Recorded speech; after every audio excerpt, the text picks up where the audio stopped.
Absorption and transport पे जब हम थे, तो अब हमने उस ऊपर वाला जो है वो सारा हमने कर लिया था कि इंटीरियर साइड्स के अंदर कैसे जो है ना वो ब्रेक डाउन हो रही है मोनोसेक्राइड्स में। हर चीज जब वो मोनोसेक्राइड के अंदर क्या हो रही थी, कन्वर्ट हो रही थी, है ना। तो जो रह गई थी अब आगे है उसके एब्जॉर्ब होना, यानी कि जो मोनोसेक्राइड अब बन चुके हैं उन वो क्या करने हैं, वो इंटेस्टाइनल सेल्स को क्रॉस करके बॉडी के अंदर आएंगे। मतलब बॉडी से मुराद है कि ब्लड सिक्रेशन के अंदर उन्होंने आना है, ब्लड के अंदर आना है, या बॉडी की जो है ना सिक्रेशन उनके अंदर आना है। ठीक है। उसके बाद जो है ना, अच्छा ये जो रिड्स है ना, इनको बोलो कि आपका जहाँ पे माइक का ऑप्शन होगा ना, माइक का जहाँ पे बटन बना हो, कोई टाइप कर दे इस चीज को, जहाँ पे आपका माइक का बटन बना होता है साइन, उसके ऊपर क्लिक करो, वहां से डायल इन या वाईफाई और सेलुलर नेटवर्क वो लिखा होगा, वाईफाई और सेलुलर नेटवर्क पे क्लिक करोगे तो आप कनेक्ट हो जाओगे वॉइस को। तो इनको ये बता दो कोई। चलो हो गया बस, ठीक है। ओके, सो स्टार्ट करते हैं। चैट मैंने ओपन की हुई है, अगर किसी का क्वेश्चन होगा तो साथ साथ मेरे से पूछ सकते हैं वो, और उसके बाद हम आगे चलते हैं। अच्छा, ओके, सो उसके बाद क्या था कि हमने अब देख लिया कि वो सारा कुछ टूट फूट के जो है ना एंड एट द मोनोसेक्राइड बन गए। तो मोनोसेक्राइड जो है अब इन्होंने इंटेस्टाइनल सेल वॉल को 2 बार क्रॉस करना है। जाहिर सी बात है, सेल की 2 वॉल्स होंगे ना। एक वो वॉल जो कि सेल की जो इंटेस्टाइन की अंदर वाली साइड है, उस साइड पे एक सेल का मुंह होगा, और दूसरा मुंह उसका पिछली साइड पे कैपिलरीज के अंदर होगा। ठीक है। तो ये वाला सीन होगा कि इसके अंदर फिर जब इस तरह करके अगर वो इंटेस्टाइन बनी हुई है, तो यहाँ पर ऐसे करके सेल है। ठीक है। तो जो भी यहाँ पर मोनोसेक्राइड बन चुका है, वो पहले इस वॉल को क्रॉस करेगा, फिर अगली वॉल को क्रॉस करेगा। तो उसको जो है वो इंटेस्टाइन को कितनी बार क्रॉस करना पड़ेगा, 2 बार क्रॉस करना पड़ेगा। Entry into the brush border, ये जो ब्रश बॉर्डर है ये इस तरह का स्ट्रक्चर है। इसमें पहले एंट्री है, दूसरी क्या है कि exit on the basolateral side at fission network of capillary connecting to hepatic portal vein. तो यहाँ पर अगर लिवर है हमारा इस तरह बना हुआ है, ठीक है, तो होगा क्या कि इसके साथ एक हेपेटिक पोर्टल वेन आ रही है। ठीक है। और वेन के आगे आगे कैपिलरीज बन रही है, छोटी छोटी छोटी छोटी यहाँ पर कैपिलरीज इस सेल की दूसरी साइड में। तो होगा क्या, जब मोनोसेक्राइड यहाँ से मोनोसेक्राइड उठ के जब इस साइड पे आएगा, तो पहले वो इस साइड को कवर करेगा, फिर उसके बाद यहाँ पे जाएगा। यहाँ पर क्या है, नेटवर्क ऑफ कैपिलरीज है, वो उस मोनोसेक्राइड को एब्जॉर्ब करके लिवर में ले जाएंगे। लिवर में जाके उसकी जो है वो आगे फर्दर मेटाबॉलिज्म या जो भी उसकी फंक्शनिंग है, जहाँ भी उसको भेजना है, वो सारा काम उसका आगे कंटिन्यू होता है। ठीक है। साथ साथ मैं आपको ये बता रहा हूँ कि आपको कोई भी क्वेश्चन आप चैट में बता सकते हो, मोबाइल में चैट। ओके। सो उसके बाद delivery of absorb sugar to liver, जैसे मैंने अभी बताया, वहां पर जाके क्या हो जाएगी, मेटाबॉलिज्म अकर हो जाएगी। Okay.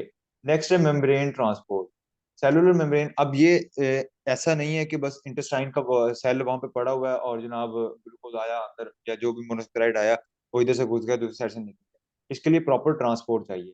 Cellular membrane are basically impermeable to molecule. Cellular molecule जो मेम्ब्रेन्स होती है ना, ये ऐसा नहीं है कि ये इम्परमिएबल का मतलब ये होता है कि अलाउ ही नहीं करती किसी भी मॉलिक्यूल को पास करने के लिए, सिलेक्टिवली इम्परमिएबल होती है। कुछ को अलाउ कर देती है, कुछ को नहीं करती। तो monosaccharide needs specialized transport protein to cross membrane.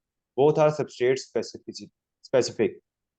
तो इसलिए ना मोनोसेक्राइड को इस सेल वॉल, इस जो सेल मेम्ब्रेन है, इसको क्रॉस करने के लिए स्पेसिफिक ट्रांसपोर्टर्स चाहिए होते हैं।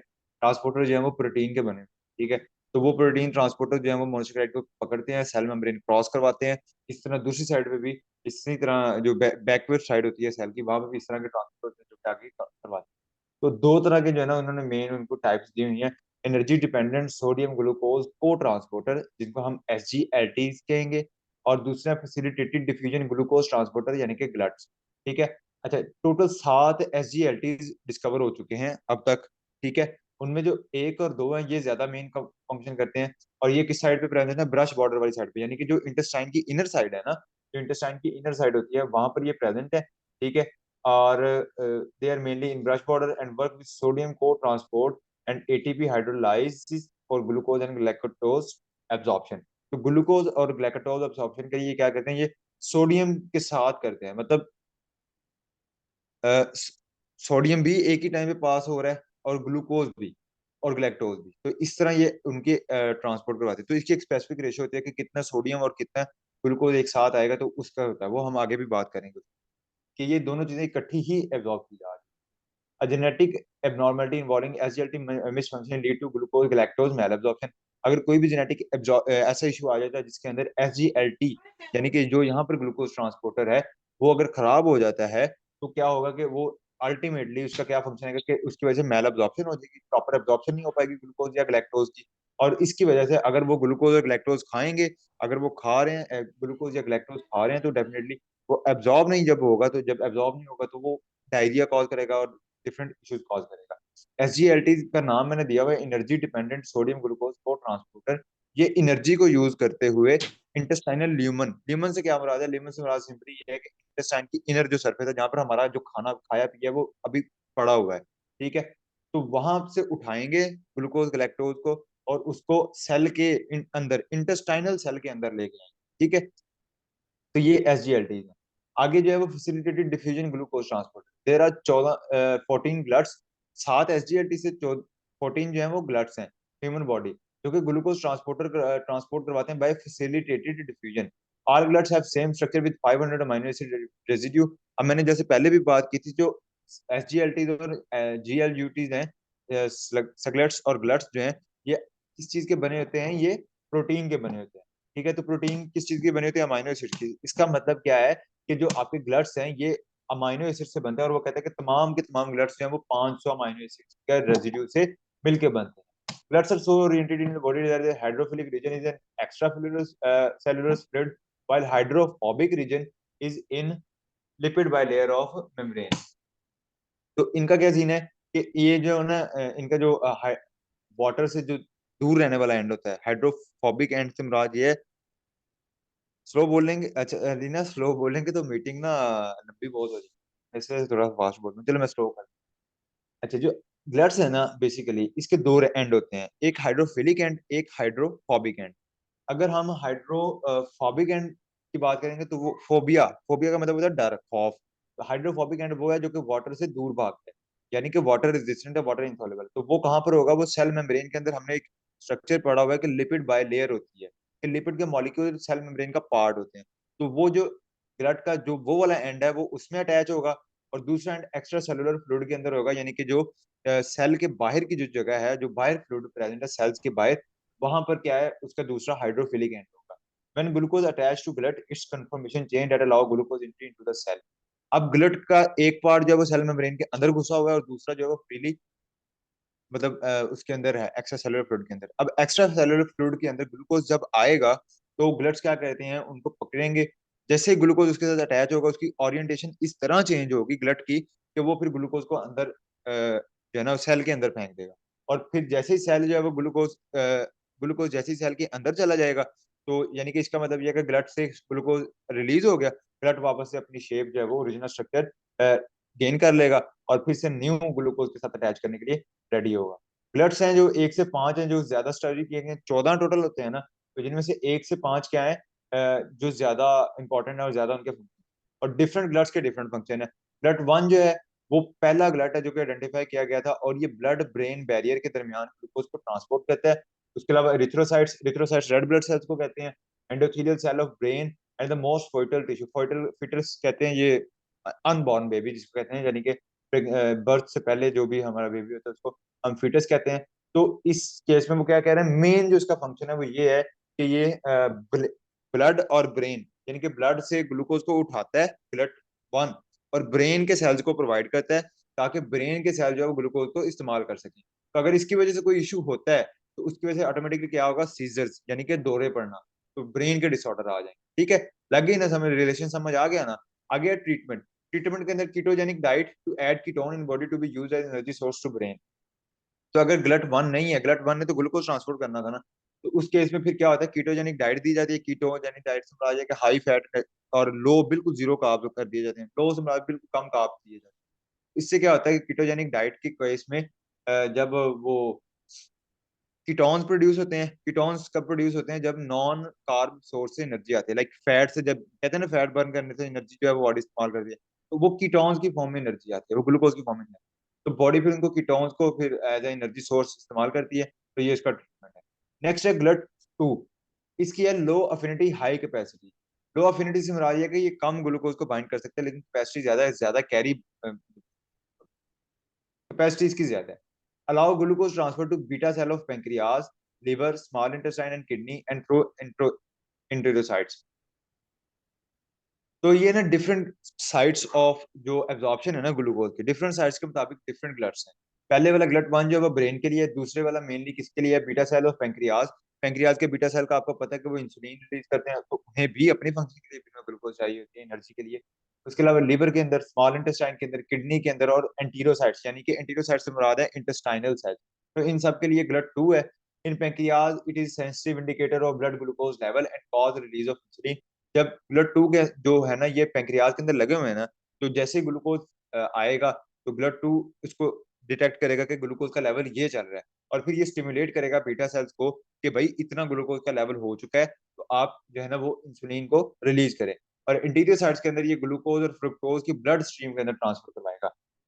तो अब हमने देखा कि ऊपर जब हम बात कर रहे थे कि जो ये वाले थे एसजीएलटीज थे, ये इंटेस्टाइनल ल्यूमन यानी कि इंटेस्टाइन के अंदर से उसको उठा रहे थे ग्लूकोज को, और उसको फिर कहाँ पे लेके आ रहे थे, इंटेस्टाइनल सेल्स के अंदर। ठीक है, आगे जो ग्लट टू है वो इंटीरियर साइड सेल्स के अंदर से पकड़ के उसको कहाँ पे लेके आ रहा है, ब्लड स्ट्रीम के अंदर। तो एक तरफ एसजीएलटी काम कर रहा है, दूसरी तरफ ग्लट टू काम कर रहा है। ग्लट थ्री जो है वो हाई एफिनिटी ट्रांसपोर्टर है। एफिनिटी से मुराद ये कि ये ज्यादा नंबर ऑफ उसको ग्लूकोज को बाइंड कर सकता है, यूनिट्स को। Allow glucose transport in brain, पहले वाला भी ब्रेन में कर रहा था, ये भी ब्रेन को, ये न्यूरॉन्स में कर रहा है, प्लेसेंटा में कर रहा है, पेरी प्लांटेशन एम्ब्रियोज, जो एम्ब्रियो होते हैं यानी कि बर्थ से पहले वाले, तो उसमें and spermatozoa that highly need glucose. क्योंकि इसकी एफिनिटी ज्यादा है, तो ये ब्रेन है टोटली डिपेंडेंट किस पे है, ग्लूकोज पे। प्लेसेंटा को ग्लूकोज की बहुत जरूरत है, एम्ब्रियोज को, स्पर्मेटाजोआ को, स्पर्मेटोजोआ जिससे स्पर्म्स बनते हैं, ये सारे ग्लूकोज बहुत ज्यादा रिक्वायरमेंट पे होते हैं।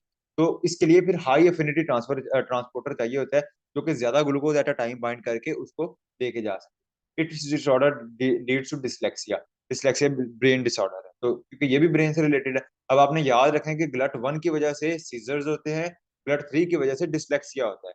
Glut four cell like muscle and adipose need insulin for glucose uptake, so GLUT four are present there only. ऐसे सेल्स जो कि जिनको इंसुलिन चाहिए ग्लूकोज को एब्जॉर्ब करने के लिए, कुछ ऐसे ग्लूकोज के कुछ ऐसे सेल्स हैं जिनके अंदर मसल्स के सेल आते हैं और एडिपोज यानी कि फैट सेल्स आते हैं, एडिपोज फैट सेल्स को कहते हैं। तो इनके अंदर जो है ग्लट फोर है, ग्लट फोर जो है ये सेल के अंदर प्रेजेंट होता है, और ये इंसुलिन के साथ मिल के काम करता है। सिर्फ यही ग्लट फोर ही है जो कि इंसुलिन के साथ मिलके काम करता है ग्लूकोज की अपटेक के लिए। तो जो जो ऐसे सेल्स, ऐसे जो भी सेल हैं जिनको ग्लूकोज के अपटेक के लिए इंसुलिन चाहिए, उनके पास ग्लट फोर होना चाहिए। और वो दो ही तरह के सेल हैं, muscle cell and adipose cells.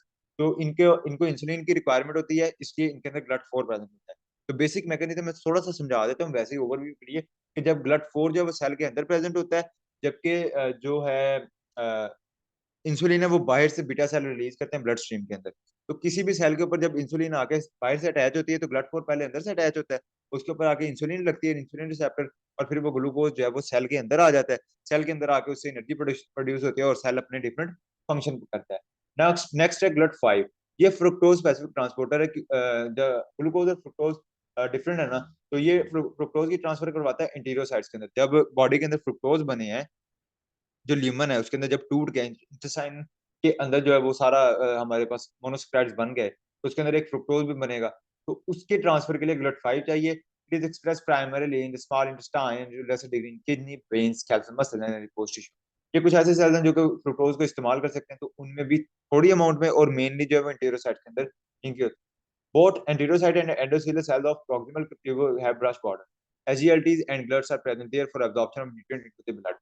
तो इन किडनी में कहाँ पे प्रेजेंट होते हैं, किडनी का आपने 10th क्लास में फंक्शन पढ़ा होगा कि वो एब्जॉर्प्शन करवाती है, तो उसके अंदर प्रॉक्सिमल ट्यूब्यूल्स होते हैं जहाँ से रीअब्जॉर्प्शन होती है, तो ये वहां पर भी प्रेजेंट होते हैं ग्लट्स और एसजीएलटीज भी और ग्लट्स भी, ताकि वहां से भी न्यूट्रिएंट्स को एब्जॉर्ब करके वापस बॉडी के अंदर लाया जाए। और इसके अलावा इंटीरियर साइड्स के थ्रू, क्योंकि हम जो फूड खा रहे हैं वहां से प्रोड्यूस हो रही है, तो वहां से भी इनके फंक्शन को देखा जाए।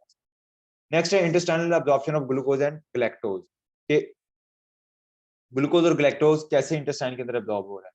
The villi and the microvilli of the intestinal border present on enormous for nutrient absorption.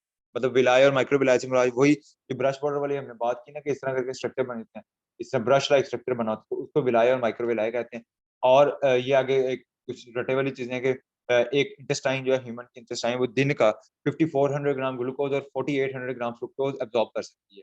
और तमाम के तमाम जो है वो मोनोसेकेराइड जो है वो जिजनम के एंड पे, जो जिजनम का लास्ट पार्ट होता है, वो जिस तरह ड्यूडिनम, फिर ज्यूजिनम और फिर इलियम। तो ज्यूजिनम जो है वो सेंट्रल पार्ट ऑफ इंटेस्टाइन है। तो ज्यूजिनम के सेंट्रल पार्ट के लास्ट वाले रीजन से मैक्सिमम मोनोस्क्राइड जो है वो एब्जॉर्ब हो रहे हैं और फिर उसको इंटीरियर साइट्स में भेजा जाता है, और जिसके अंदर पहले एसजीएलटीज काम करते हैं और बाद में फैसिलिटेटेड डिफ्यूजन ब्लड्स काम करते हैं। और जितने ज्यादा कार्ब्स आप खाएंगे उतने ज्यादा वहाँ पे ब्लड्स रिक्वायरमेंट होगी। Okay, active transport. The active transport mechanism require cellular energy as ATP. ये जो पहला मैकेनिज्म है एक्टिव ट्रांसपोर्ट, जिसके जरिए ग्लूकोज ने इंटेस्टाइनल लिमन से उठ के इंटीरियर साइट्स के अंदर आना है। और इसके अंदर जो है SGLT1 और रिक्वायर होता है। SGLT1 ये फंक्शन फंक्शन करता है। और दूसरी बात क्या है कि इसके अंदर एटीपी की रिक्वायरमेंट होती है, एटीपी इस्तेमाल होता है इसके अंदर, एनर्जी के थ्रू ये इसको करता है। तो पहले SGLT1 है वो क्या करेगा, present on brush border membrane, वहां पर प्रेजेंट है। और वो एक ग्लूकोज का मॉलिक्यूल हमने ऊपर बात की थी ना कि ये सोडियम डिपेंडेंट है, तो यहाँ पर क्या कर रहा है, एक ग्लूकोज का मॉलिक्यूल और 2 Na के सोडियम के मॉलिक्यूल इन सेम डायरेक्शन। वो सीन ये है कि इसके ऊपर SGLT1 के ऊपर ना सोडियम बाइंडिंग साइट होती है। तो आप डाइट के अंदर जो भी आपके सोडियम है ना इंटेस्टाइन के अंदर, पहले 2 सोडियम के मॉलिक्यूल आके SGLT के साथ अटैच करेंगे, और उसकी वजह से, उनकी अटैचमेंट की वजह से SGLT जो है एक्टिव होगा, और सिर्फ तब ही इसी केस में ग्लूकोज को वो बाइंड कर सकता है। तो पहले Na आगे बाइंड करेगा अपनी साइड पे, फिर ग्लूकोज की इसकी SGLT1 की ये एफिनिटी बनेगी कि वो ग्लूकोज को बाइंड कर सकता है। फिर वो ग्लूकोज को बाइंड करेगा और देन उनको इंटीरियर साइट्स के अंदर ले जाके उनको ट्रांसफर करके उनको रिलीज कर देगा। तो ये तो यहाँ तक का मैकेनिज्म होगा। उसके बाद GLUT2 काम करेगा। GLUT2 क्या करेगा, ग्लूकोज को एंटीरियर साइड से लेके पीछे वाली कैपिलरीज में भेज देगा, जहां से वो पोर्टल वेन के थ्रू लिवर में जाएंगे और आगे उनकी क्या हो जाएगी, metabolism. Sodium potassium pump. Sodium has entered the cell, is pumped back out by energy requiring. अब सोडियम जो इतना सेल के अंदर आ गया है वो तो हमें रिक्वायर ही नहीं था, तो बस उसको क्योंकि एक सिस्टम है तो इसलिए उसको चाहिए था। लेकिन अब जो इतना ज्यादा आ गया तो उस केस में क्या होगा, फिर सोडियम पोटेशियम पंप चलेंगे। एनर्जी पीछे दोनों ही में यूज नहीं हुई, लेकिन एनर्जी कहाँ यूज हो रही है, सोडियम पोटेशियम पंप के अंदर। तो अब जो सोडियम बॉडी के अंदर आ गया है तो उसके अंदर जो है ना वो क्या करेगा, NADH has entered the cell, is pumped back out by the energy requiring sodium 1K1 ATPase। ATPase ये एक एंजाइम है, आजकल सोडियम पोटेशियम पंप जिसके कहते हैं। तो वो क्या करेगा, इसको ट्रांसफर कराएगा। The pump is used because the Na and the K ion are both transported across the membrane against their concentration gradient। तो पंप का क्या काम होता है कि कोई चीज पहले से भरी हुई है तो उसके अंदर हमने और भरना है, तो भरने के लिए क्या करना पड़ेगा, हमें पंप चलाना पड़ेगा। अगर हम मतलब टंकी ऊपर है, टूटी नीचे है, तो अगर टंकी से टूटी में पानी आना है तो ऑटोमेटिकली खुद ही आ जाएगा, कोई एनर्जी नहीं चाहिए। लेकिन अगर नीचे से टूटी में पाइप लगा के, मोटर लगा के हमने ऊपर भेजना, तो उसके लिए पंप चाहिए। तो ये कंसंट्रेशन ग्रेडियंट के ऑपोजिट भेजते हैं ये पंप, ठीक है, ताकि एक तरफ सोडियम इकट्ठा होता रहे और फिर आगे उसके डिफरेंट फंक्शन होते हैं, वो हमारा कंसर्न। और लास्ट है फॉस्फोराइलेशन। फॉस्फोराइलेशन और आगे डीफॉस्फोराइलेशन। Na और K1 work by first combining with ATP in the presence of Na on the inner surface of the cell membrane। अब जो सेल के अंदर जो सोडियम आ गया है वो क्या करेगा, उसकी प्रेजेंस के अंदर जो ये पंप है वो एटीपी की प्रेजेंस के अंदर जो है ना Na की प्रेजेंस के अंदर एटीपी से कंबाइनिंग करेगा। उसके बाद ये कि the enzyme then is phosphorylated by breakdown of ATP to adenosine diphosphate. Enzyme phosphorylate हो जाएगा। कैसे फॉस्फोराइलेट होगा, जो एंजाइम है ना वो एटीपी से एक फॉस्फेट लेके अपने साथ अटैच कर लेगा, और एटीपी जो है वो एडीपी में कन्वर्ट हो जाएगा। ठीक है, क्या चाहिए, देखो इसमें पिन्ने हैं, किसको चाहिए, अच्छा सॉरी। अच्छा उसके अंदर ये है कि कहाँ पे था हम, हाँ। The enzyme then is phosphorylated by the breakdown of ATP to adenosine diphosphate. तो एटीपी जो है एडीपी में कन्वर्ट हो जाएगा। एडीपी का मतलब है कि डाइफॉस्फेट, तो 2 फॉस्फेट रह गए, और जो तीसरा फॉस्फेट इसके साथ रिलीज हुआ है वो जाकर अटैच कर जाएगा एंजाइम के साथ। कौन सा एंजाइम, Na1K1 एटीपेज, ठीक है। और and consequently is able to move 3Na out of the interior sites. और फिर आफ्टर द फॉस्फोराइलेशन ये क्या करेगा, वो 3 सोडियम के मॉलिक्यूल को एंटीरियर साइड से दोबारा बाहर फेंक देगा, ताकि अंदर के कंसंट्रेशन जो है वो मेंटेन की जा सके। नेक्स्ट है dephosphorylation. On the outer side of cell membrane, the ATP has become dephosphorylated by the hydrolysis in the presence of K, and then is able to return to K into the cell। बाहर की side पे वो क्या हो गया है, dephosphorylated हो गया।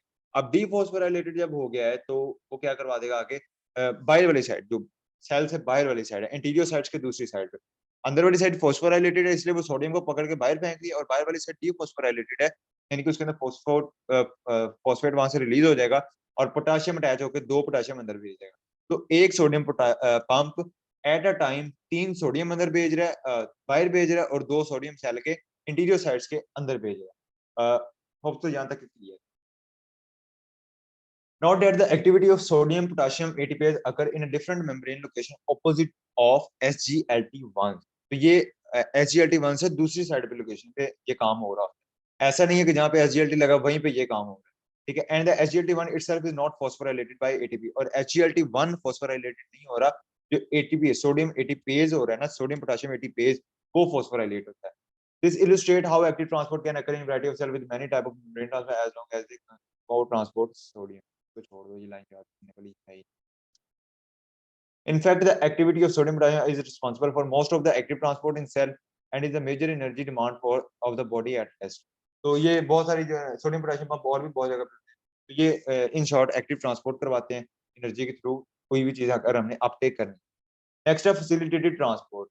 हमने एसजीएलटी वन की बात कर ली, एसजीएलटीज की बात कर ली, अब हमने ग्लट्स की बात की।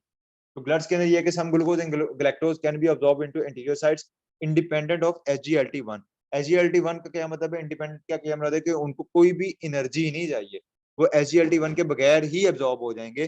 तो उसके अंदर क्या है कि जब व्हेन ग्लूकोज कंसंट्रेशन, अगर ल्यूमन के अंदर, ल्यूमन से क्या मुराद है,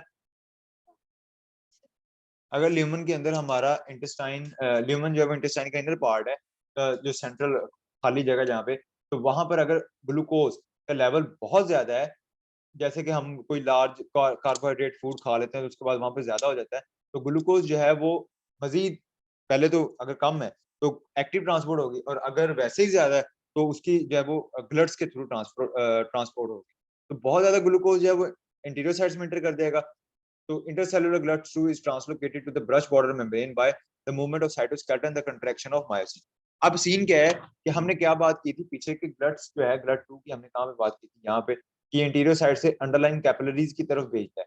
लेकिन लेकिन लेकिन लेकिन लेकिन लेकिन जनाबे वाला, अगर जो है वो ह्यूमन के अंदर ग्लूकोज का लेवल बहुत ज्यादा हो गया है, तो ये जो ग्लट्स हैं ये अंदर वाली साइड पे आने की बजाय वहां से ट्रांसफर होते हैं। साइटोस्केलेटन जो है वो इसके अंदर फाइबर लाइक स्ट्रक्चर होता है सेल के अंदर, वो इन ग्लट्स को पकड़ के इस साइड पे ले आएगा जहां पर जो है वो ल्यूमन है, जहां से उसकी रिक्वायरमेंट है। जैसे अगर ये इंटेस्टाइन का इनर पार्ट है और इस तरह का एक सेल यहाँ पे पड़ा हुआ है, अब हमने पीछे क्या पढ़ा कि जो ग्लट है वो इस साइड पे प्रेजेंट है और जो एसजीएलटी है वो इस साइड पे प्रेजेंट है, ठीक है।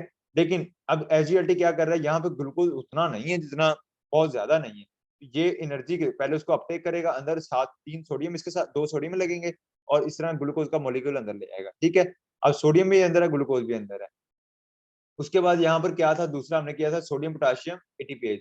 वो क्या करेगा, 3 सोडियम बाहर निकाल देगा, 2 पोटेशियम अंदर ले आएगा, ठीक है। अगर फर्ज कर लो यहाँ पर ग्लूकोज का लेवल जो है वो बहुत ज्यादा हो जाता है इस जगह पे ह्यूमन के अंदर, तो फिर ये जो ग्लट इस तरफ है, साइटोस्केलेटन यहाँ पर इस तरह करके स्ट्रक्चर पड़ा होगा, वो इस ग्लट्स को पकड़ के इस साइड पे ले जाएगा और यहाँ पर करके एक ग्लट बन जाएगा। ये ग्लट इस साइड पे आ जाएगा, ताकि जिस तरह यहाँ से पकड़ के बाहर फेंक रहा था ना, सेल इधर थी कैपिलरीज पीछे, तो ये ग्लट क्या कर रहा था, यहाँ से ग्लूकोज पकड़ रहा था, इधर भेज रहा था। अब ये इस साइड पे आ गया तो ये बाहर से ग्लूकोज पकड़ेगा और इस साइड पे, यानी कि सेल के अंदर लेके आने में इसका सारा रोल प्ले करेगा कि किस तरह जो है वो सारा ल्यूमन के अंदर जो इतना सारा जो है सेल है उसको कवर अप किया जाए, ठीक है। क्लियर है यहाँ तक, आगे चलते हैं। Insulin secretion. Rising level of blood glucose following a meal trigger insulin secretion cause blood to be translocated from brush border membrane back to the intracellular vesicle।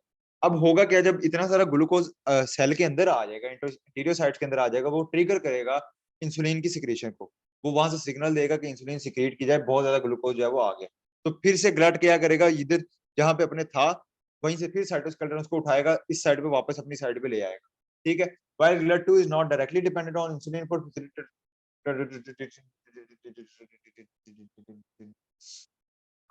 In short, जैसे ही जो है वो इंसुलिन अब किसी बॉडी के अंदर, क्योंकि blood के अंदर भी तो सारा जितना ग्लूकोज हम एब्जॉर्ब कर रहे हैं वो कहाँ पे आ रहा है, वो ब्लड के अंदर आ रहा है, तो उसकी वजह से इंसुलिन रिलीज हो रही है।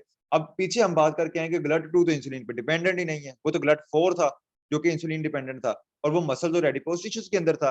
तो यहाँ पर क्या सीन हो रहा है, यहाँ पे सीन ये हो रहा है कि जो GLUT2 है ना, ये अभी दूसरी साइड पे गया हुआ ना, वहां से एब्जॉर्ब इंटेस्टाइन के अंदर से एब्जॉर्ब कर ही जा रहा है।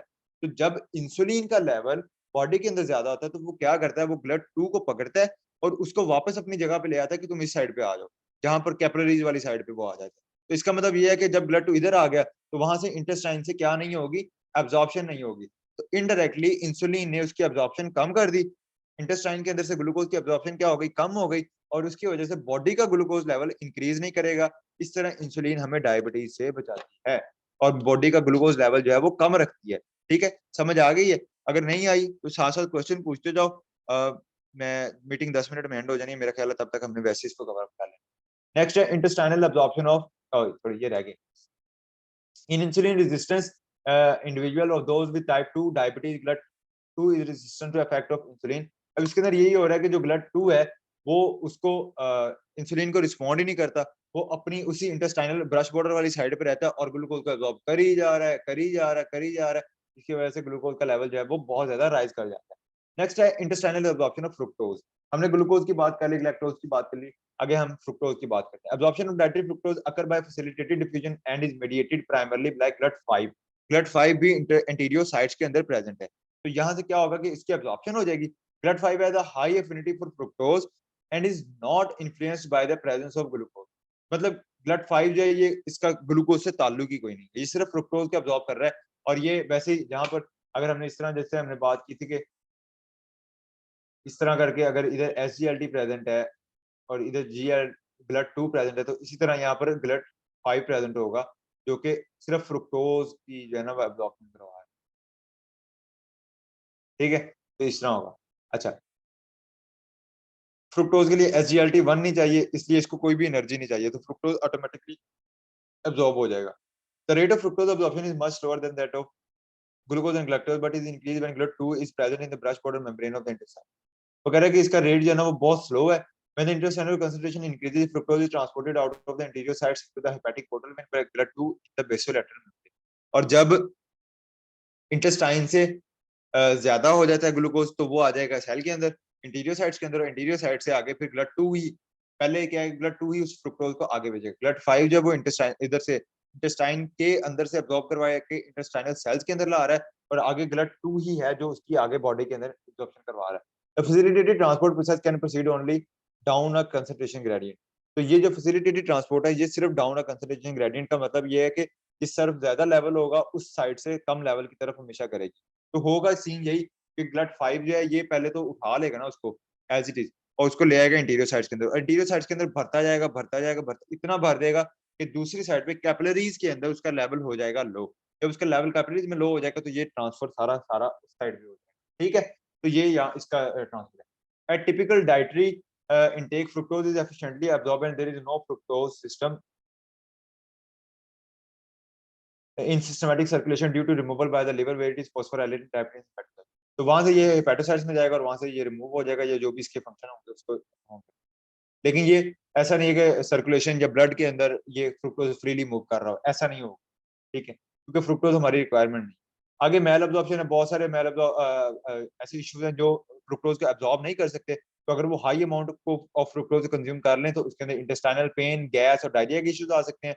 This level of intake is readily achievable for individual who consume 25 to 30 ounces of carbonated beverages. और ये लेवल 20 से 50 ग्राम ऑफ फ्रुक्टोज सीधा सीधा अगर कोई 25 से 30 आउंसेज, यानी कि एक दिन की जो है वो एक डेढ़ 2.5 लीटर वाली अगर वो बोतल पी रहा है तो इसका मतलब ये है, या कोई फ्रुक्टोज सिरप इस्तेमाल कर रहा है तो वो इतनी अमाउंट कंज्यूम कर रहा है और इसके अंदर ये सारे इश्यूज आ सकते हैं। नेक्स्ट है ट्रीटमेंट। ट्रीटमेंट यही है कि glucose injection of glucose can improve fructose. Glucose भी आप साथ खा लो तो उससे फ्रुक्टोज की एब्जॉर्प्शन भी अच्छी हो जाती है और इस तरह की सिम्टम्स भी से भी बचा जा सकता है। Due to increase GLUT2 in the blood border, क्योंकि हमने पीछे बात की थी कि जितने ज्यादा ग्लूकोज होगा उतने ही ग्लट्स बढ़ते जाएंगे, तो GLUT2 ऑटोमेटिकली उसकी एब्जॉर्प्शन को इनहेंस कर देगा। पार्टिसिपेंट कम क्यों हो रहे हैं?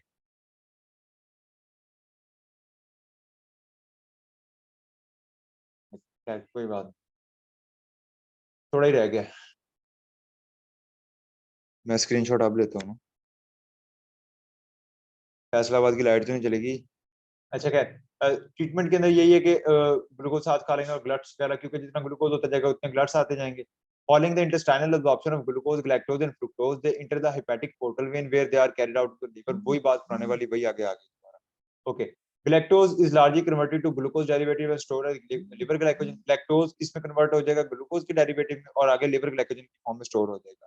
जो फ्रुक्टोज होगा enter and alternative pathway is catabolised for energy according to liver energy demand. तो फ्रुक्टोज जब सिर्फ और सिर्फ लिवर इस्तेमाल कर सकता है तो वो उसको अपनी एनर्जी डिमांड के मुताबिक कैटालाइज कर देगा। अगर मील के अंदर फ्रुक्टोज का लेवल हाई है और लिवर की एनर्जी जो वो मीट हो चुकी है तो बाकी का सारा का फ्रुक्टोज है वो ट्राई इसाइल ग्लिसरॉल में कन्वर्ट कर दिया जाएगा और उसके बाद ट्राई इसाइल ग्लिसरॉल को जो आगे फिर मसल सेल्स और एडिपोज टिश्यूज को भेज दिया जाएगा, वो फिर उसकी एनर्जी एज एनर्जी सोर्स उसको इस्तेमाल कर लेंगे। Chronically high in fructose can cause hyperlipidemia and triglycerol accumulation in the liver। तो जाहिर सी बात है जब इसको खाएंगे तो हाइपरलिपिडीमिया हो जाएगा क्योंकि वो फैट के अंदर कन्वर्ट हो जाएगा जाके। और दूसरा ये है कि ट्राइएसाइलग्लिसरॉल बन रहा है फ्रुक्टोज की वजह से तो इसकी कंसंट्रेशन लिवर के अंदर ज्यादा हो जाएगी तो उसकी एक्यूमुलेशन होगी। ग्लूकोज ग्लूकोज ये सबसे अबंडेंट सबसे न्यूट्रिशनली इंपॉर्टेंट मोनोसाइड है और it is exclusive constituent of starch and also occur in other 3 major disaccharide. तो तमाम के तमाम डाइसेक्राइड के अंदर ग्लूकोज एक मेजर पोर्शन है और स्टार्च के अंदर तो सिरे से ही होता ही ग्लूकोज है। The portion of dietary glucose taken up by the liver can be used for energy, ठीक है, उसको हम एनर्जी के तौर पे इस्तेमाल कर सकते हैं, स्टोर्ड एज ग्लाइकोजन और return to blood during non fat period. और मतलब ये इसके आगे फंक्शन है कि डायरेक्टली एनर्जी के तौर पे इस्तेमाल किया जाए, जो उससे बच जाएगा वो लिवर के अंदर ग्लाइकोजन की फॉर्म में स्टोर हो जाएगा और फिर उस ग्लाइकोजन को वापस इसमें कन्वर्ट किया जाएगा, ग्लूकोज में कन्वर्ट कर लिया जाएगा जब हम खाना नहीं खा रहे होते और बॉडी के अंदर ब्लड के अंदर ग्लूकोज का लेवल डाउन होता है। The portion of dietary glucose that passes into systemic blood supply is available to all the organ of the body. तो ये जो ग्लूकोज एब्जॉर्ब हो गया ब्लड सप्लाई के अंदर, सारी सी बात है ब्लड ने पूरी बॉडी में जाना है तो जहां जहां ब्लड जाएगा वहां वहां वो ग्लूकोज को लेके जाएगा और फैसिलिटेटेड ट्रांसपोर्ट यानी कि आगे सारे के सारे ग्लड्स काम कर रहे हैं जो कि इस ग्लूकोज को यानी कि ट्रांसफर करवाएंगे। In the case of skeletal muscle and adipose tissue, the uptake of glucose is mediated by unique glucose transport blood flow that is dependent on insulin। लेकिन skeletal muscle और adipose tissue के अंदर एक specific type of blood है blood 4, हमने ऊपर ही बात कर ली है, इंसुलिन डिपेंडेंट है कि जब तक इंसुलिन नहीं आएगी blood 4 काम नहीं करेगा। तो इसलिए इंसुलिन आती है blood 4 उसके साथ मिलता है काम करता है और फिर मसल सेल्स और adipose tissue के अंदर ग्लूकोज जाता है और फिर एनर्जी बनती है उनसे। Whereas the liver, kidney, brain, enterocyte and the tissue are insulin independent। तो बाकी जितने भी सेल हैं वो सारे के सारे वैसे के वैसे ही उनको इस्तेमाल कर लें। Maintenance of blood glucose concentration. अच्छा, अगर ये अगले लेक्चर के अंदर भी वैसे थोड़ा सा कॉमन हो जाएगा तो मैं बस 1 मिनट जो रह गया उसमें अंदर इसका ओवरव्यू दे देता हूँ, खत्म हो जाएगा। आपके क्वेश्चन जो है हम वहां पे ले लेंगे। Okay, so the rise in blood glucose follow the injection of carbohydrate trigger the release of insulin by reducing the secretion of glucagon. जैसे ब्लड ग्लूकोज का लेवल राइज होता है तो हमें ये पता है कि लीवर 2 एंजाइम रिलीज कर रहा है। एक एंजाइम कौन सा है? इंसुलिन, दूसरा ग्लूकागॉन। तो जैसे ब्लड ग्लूकोज लेवल डाउन होता है ग्लूकागॉन रिलीज होगा, जैसे ब्लड ग्लूकोज लेवल राइज कर देगा इंसुलिन रिलीज होगा। ठीक है, तो जब ग्लूकोज का लेवल राइज होता है तो इंसुलिन हाई हो जाएगा, ग्लूकागॉन का सिक्रेशन कम हो जाएगी। इंसुलिन जो वो हार्मोन है जो ग्लूकोज के लेवल को डाउन करेगा और एनाबॉलिक हार्मोन यानी कि इसके एनाबॉलिक से मुराद है कि ये स्ट्रक्चर बनाएगा यानी कि बिल्डिंग हार्मोन। तो बिल्ड क्या करेगा? इंसुलिन इंसुलिन पकड़ के ग्लूकोज को किस में भेज देगा? फैट की बिल्डअप करवा देगा। तो ये एनाबॉलिक हार्मोन है। Insulin stimulate the cellular Uptake of glucose, ये सेलुलर अपटेक ऑफ ग्लूकोज करवाएगा अमीनो एसिड एंड लिपिड ताकि उनकी जो है वो स्टोरेज फॉर्म में कन्वर्शन हो सके, ग्लाइकोजन की फॉर्म में उनकी कन्वर्जन की जा सके या एडिपोज टिश्यू के अंदर फैट की फॉर्म में उनकी कन्वर्जन की जाए। और ग्लूकागॉन जो है वो इससे ऑपोजिट काम करता है, ये ग्लाइकोजिनोलाइसिस यानी कि ग्लाइकोजन की ब्रेकडाउन करवाएगा और ग्लाइकोजन जब ब्रेकडाउन हो जाएगी ग्लाइकोजन की तो वो आगे क्या बना देगा? वो आगे जब हम यानी कि जो हमारा नॉन फैट पीरियड होगा जब खाना नहीं मिल रहा उस टाइम के अंदर जो है